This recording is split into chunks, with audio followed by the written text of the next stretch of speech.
Hello, welcome to middle parcel. চলো আজকে আমরা কিছু ম্যাথের প্র্যাকটিস সেট করব। তো তো অঙ্কগুলো আনা হয়েছে, এবার চলো শুরু করা যাক। দেখো কি বলছে, the students in 3 classes year in the ratio of 2:3:4, অর্থাৎ একটা ক্লাসে 3টে ক্লাসে স্টুডেন্টের রেশিও কত বলছে, 2:3:4, 3:4। if 40 students are added in each class, মানে প্রত্যেকটা ক্লাসে আমার কটা করে স্টুডেন্ট অ্যাড হয়েছে, 40 করে। এখানেও 40, ধরো এখানেও 40, আর এখানেও 40, তিনটে ক্লাসে 40 করে স্টুডেন্ট অ্যাড হয়েছে। দেন কি বলছে, দ্য রেশিও বিকামস 4:5:6। তারপরে এদের রেশিও কত হয়েছে, এর হয়েছে 4, এর হয়েছে 5, আর তারপরটা হয়েছে কত, 6। দিয়ে বলেছে find the total numbers of the student in all the 3 classes is. তাহলে তাদের তিনটে ক্লাসে কতগুলো টোটাল স্টুডেন্ট আছে সেটা আমাকে বার করতে হবে। তাহলে দেখো, যখন প্রথমে কি ছিল, 2:3:4 অনুপাতে ছিল, সেই 2:3:4 থেকে কত বেড়েছে, এটা দেখো 2 বেড়েছে। 3 থেকে 5 হয়েছে, কত বেড়েছে, এটাও 2 বেড়েছে। 4 থেকে 6 হয়েছে, এটা কত বেড়েছে, এটাও 2 বেড়েছে। তার মানে এই 2 যেটা বেড়েছে, এই 2 সমানই আমি কত বলতে পারি, এই 40টা স্টুডেন্ট বলতে পারি, তাই তো? কারণ কি, 40টা স্টুডেন্ট অ্যাড করার ফলেই তো আমার কি হয়েছে, অনুপাতটা বেড়েছে। তাহলে সেই কারণে আমি এই 2 সমানই এই 40টা বলতে পারি, তো পারি বলতে। তাহলে 2 সমান যদি 40 হয়, 1 সমান কত হবে, 1 সমান হবে 20। তাহলে 1 সমান 20 বেরিয়ে গেল। তাহলে 1 সমান 20 বেরিয়ে গেলে আমার দেখো আগে কত অনুপাতে ছিল, 2:3:4। তাহলে 2 সমান কত, 2 সমান হয়ে গেল 40। 3 সমান কত, 3 সমান হয়ে গেল 60। আর 4 সমান কত হলো, 4 সমান হয়ে গেল 80। ঠিক আছে। Find the total number of the student in all 3 classes. তাহলে কত হলো, 4, 40 আর 10, 40 আর 60, 100, টোটাল হয়ে গেল আমার 180। তাহলে রাইট অ্যান্সার কি হয়ে গেল, 180। এটাও করতে পারো। আবার একটা জিনিস যদি বলতে পারো, 1 সমান যদি 20 হয়, তাহলে দেখো 4 আর 3 7, 7 আর 2 9, টোটাল স্টুডেন্ট সংখ্যা কত, 9। তাহলে 9 সমান কত করে লিখবো, একবারই 9 সমান 180। 9 ইন্টু 20, তার মানে 9 ইন্টু 20, তাহলে হয়ে গেল আমার কত, 180। বুঝতে পারলে? ঠিক আছে, চলো নেক্সট কোশ্চেন। কি বলছে, a:b সমান হচ্ছে 3:4। a:b সমান হচ্ছে কত, 3:4, ঠিক আছে। আর b:c সমান কত বলছে, 8:9। এবার বলেছে a:b:c সমান কত। তাহলে আমাকে প্রথমেই খেয়াল রাখতে হবে, দেখো এখানে a এর মান কত, 3। আমি ধরে রাখলাম, মনে মনে ধরলাম এর মান হচ্ছে 3, ঠিক আছে। b এর মান কত, 4। এখানে b এর মান কত আছে দেখো, 8, আর c এর মান আছে 9। তাহলে আমাকে যখন a:b:c বার করতে হবে, তখন যে কোনো একটা ভ্যালুর মান আমাকে সমান রাখতে হবে। তাহলে এখানে দু জায়গাতেই যেহেতু b আছে, তাহলে আমি কি করব, b এর মানটাকেই সমান রাখবো। তাহলে যদি b এর মানটা সমান রাখতে চাই, তাহলে দেখো এখানে 8 আছে, তাহলে আমাকে এখানে কত করতে হবে, এখানেও 8 করতে হবে। তাহলে যদি আমি এখানে 8 করতে চাই, তাহলে 3কেও 2 দিয়ে গুণ করব, 4কেও 2 দিয়ে গুণ করব। তাহলে কত হবে এটা, এটা হয়ে গেল 6:, কত, 8। তাহলে দেখো এখানেও b এর মান 8, এখানেও b এর মান 8। তাহলে এবার আমরা লিখতে পারি a:b:c সমান 6:8:9। তাহলে সঠিক অ্যান্সার কোনটা হবে, 6:8:9। ঠিক আছে, চলো নেক্সট কোশ্চেন।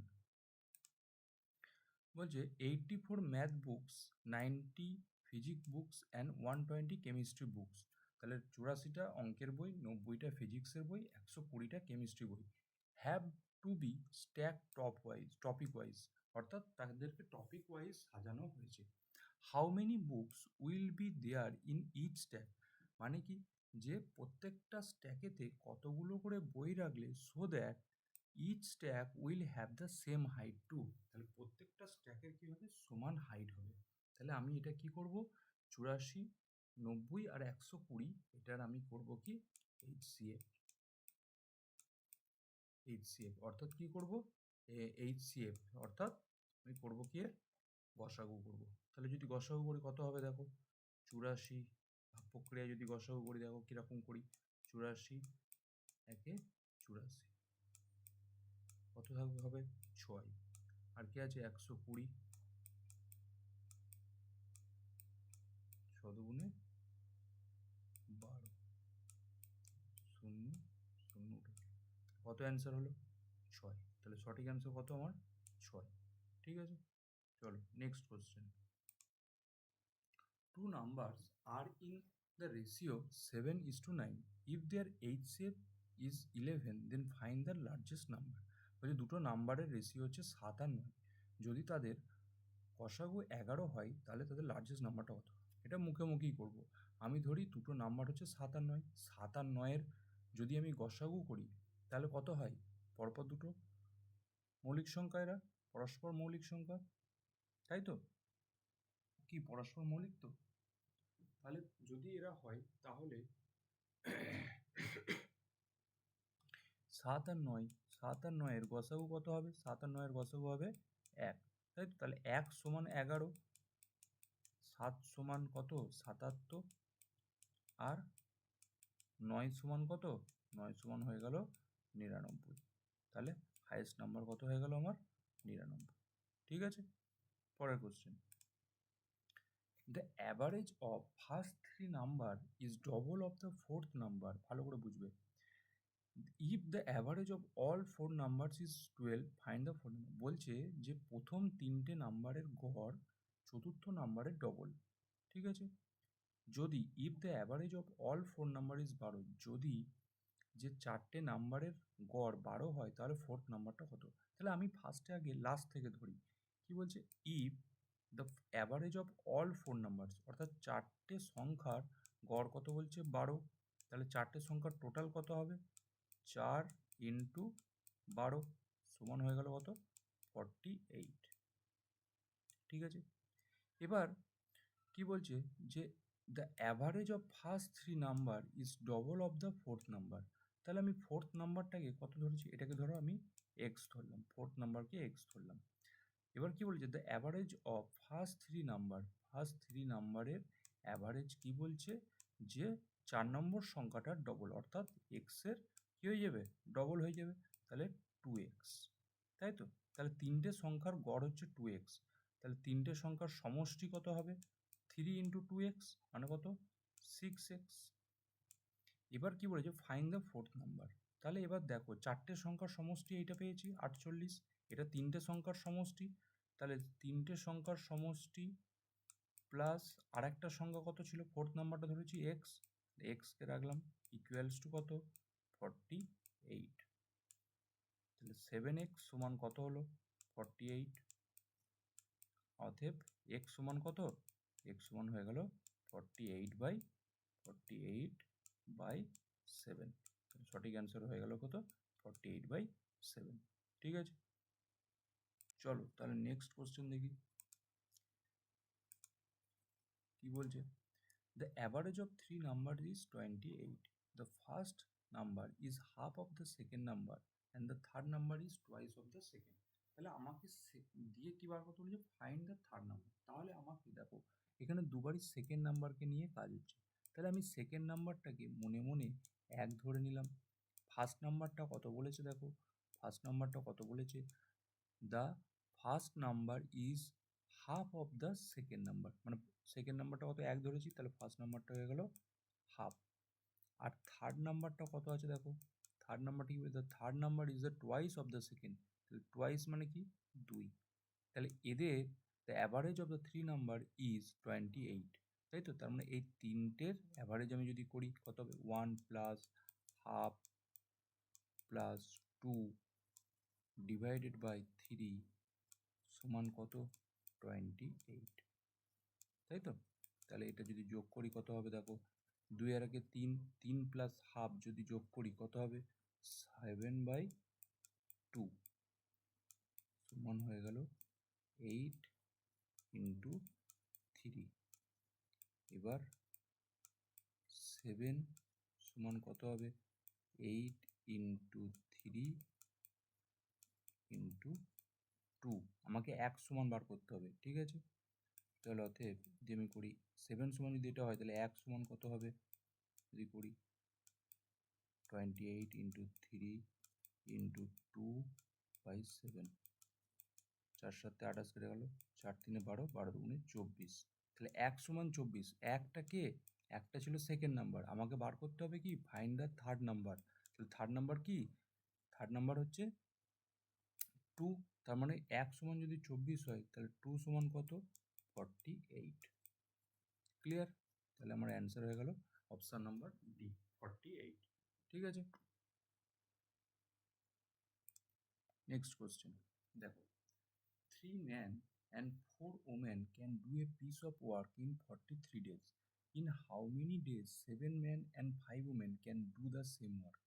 তাহলে ভালো করে দেখো অঙ্কটা, তিনটে ম্যান অথবা তিনটে ছেলে অথবা চারটে মেয়ে একটা ওয়ার্ক করতে পারছে কতদিনে, একটা ওয়ার্ক করতে পারছে তোমার 43 দিনে, তাই তো।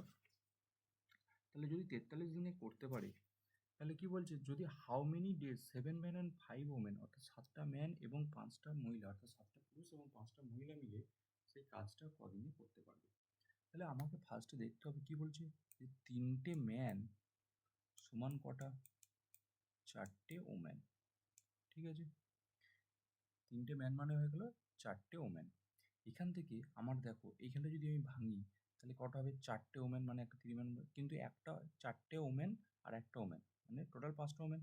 তাহলে দেখো এইখানটায় একটা ওম্যান পড়ে থাকছে, তাহলে আমি যদি এখান থেকে বার করি একটা ওম্যান সমান কত হবে, একটা ওম্যান সমান যদি বার করি তাহলে 3 ম্যান বাই 3 4 ম্যান, তাই তো।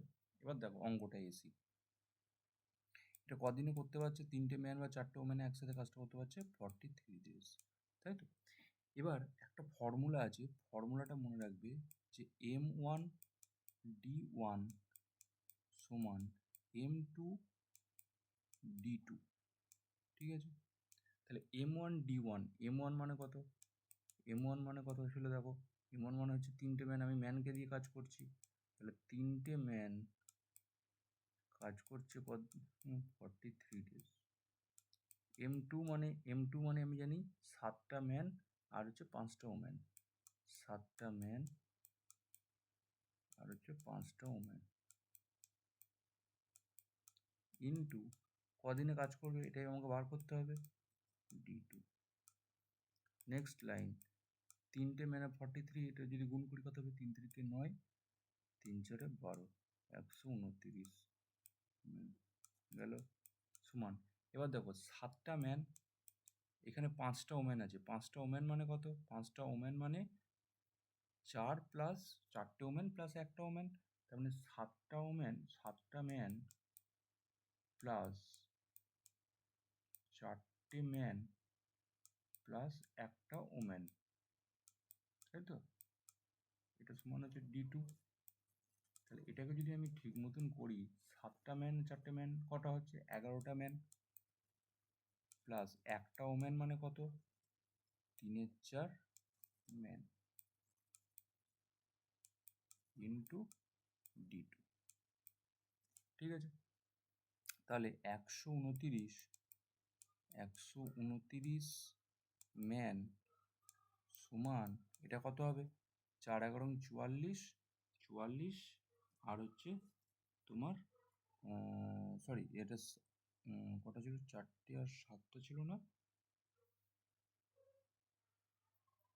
4টে ওম্যান 4টে কি করেছি দেখো, ভুল করলাম না কিছু, সরি এটা 4টে ম্যান না, এটা 3টে ম্যান হবে, 3টে ম্যান, 7 3 10, সরি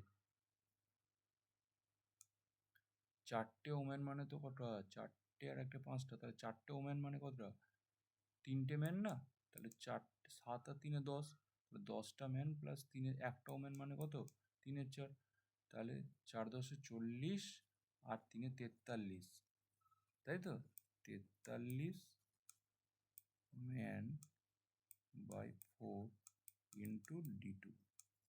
তাহলে দেখো এটা এটা কেটে গেল, কটা হলো? 43 আর 3 গুণ করলে কত হয়? 3 3 নয়, 3 4 12, ঠিক আছে। আর এটা এদিকে কেটে গেল, তাহলে 4 3 এই 4টা ওইদিকে চলে গেল, তাহলে D2 সমান হয়ে গেল 12 ডেজ, ঠিক আছে। তাহলে আমার অ্যান্সার হয়ে গেল 12 ডেজ। ক্লিয়ার? বুঝতে পারলে? ঠিক আছে। Next question, A can do a piece of work 6 days, অর্থাৎ একটা কাজ করে 6 দিনে, আর কি বলছে বি করে সেটা 9 দিনে। How many days will both take together to complete the work. তাহলে দেখো একটা কাজ করছে কদিনে? 6 দিনে। বি একটা কাজ করছে কদিনে? 9 দিনে, তাই তো। এদের দুজনের লসাগু কত হবে? এদের দুজনের লসাগু হবে 18। তাহলে এর কাজ করার পরিমাণ কত? কত ইউনিট কাজ করছে? 3 ইউনিট। আর বি কত ইউনিট কাজ করছে? 2 ইউনিট। এই যে 18/9, ঠিক আছে। 18 অংশ করছে 9 দিনে, তাহলে মানে 2 ইউনিট কাজ করছে পার ডে।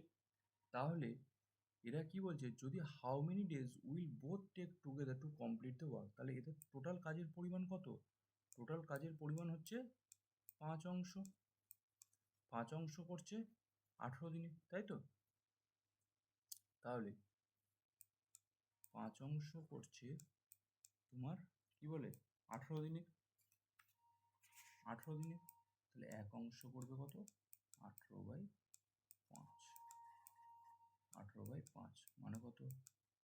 5 3 15.6, অর্থাৎ 3.6 ডেজে কাজটা কমপ্লিট করবে। ক্লিয়ার হয়েছে? চলো তাহলে পুরোপুরি এই কটা অঙ্ক আমরা করলাম। যদি এই অঙ্ক বুঝতে না পারো কমেন্টে জানিও, আবার আমি পরের ক্লাসে অঙ্কগুলো বুঝিয়ে দেবো। চলো টাটা।